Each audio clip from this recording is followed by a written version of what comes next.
আমি বিএনপিকে বলি, তারেক রহমানকে বলি, আমি বলেছিলাম তারেককে তরুণদের সঙ্গে বেইমানি করবেন না।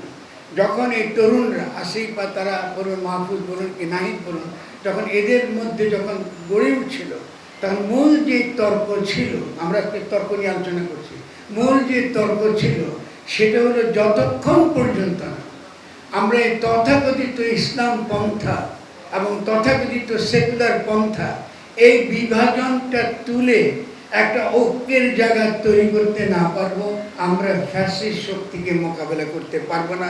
ইতিহাস প্রমাণ করেছে আমরা সঠিক ছিলাম।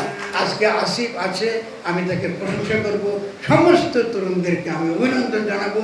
এবং আজকে গতকাল বা দুদিন আগে আমি যখন দেখেছি বৃষ্টির মধ্যে বসে আছে রাস্তায় এই বাচ্চারা, আমি বিএনপিকে বলি, তারেক রহমানকে বলি, আমি বলেছিলাম তারেককে তরুণদের সঙ্গে বেইমানি করবেন না। এই তরুণদের সঙ্গে বেগম খালেদা জিয়াও বেইমানি করতে চান নাই, কখনো বারবার চেষ্টা করেছেন। আজকে আপনার পুলিশ দিয়ে তাদেরকে আপনি পিটিয়েছেন। আপনি বৃষ্টির মধ্যে তারা ওখানে বসেছিল, যারা আমাদেরকে মুক্তি দিয়েছে, এবং সে যে মুক্তির তাৎপর্য কি, এটা পুরো উপমহাদেশ আপনারা যদি সাক্ষী থাকেন।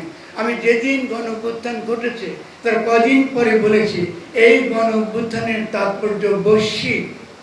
প্রথম এটা নাড়া দেবে উপমহাদেশে, এবং এই যে নাড়া উপমহাদেশে দেবে বলতে পারেন যে আপনি কি বিরাট একটা গণক হয়ে গেছেন কেন? না, আমি গণক হই নাই। আমার কাজই তত্ত্ব করা এবং গণ অভ্যুত্থান জনগণকে বোঝানো, শেখানো। আমি শিক্ষক।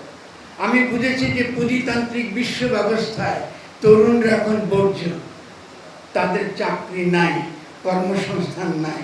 তারা এই প্রচলিত যে রাষ্ট্র, এই রাষ্ট্র ওয়েস্টফিলিয়ান রাষ্ট্র যেটাকে আমরা বলি, এই রাষ্ট্র নাই।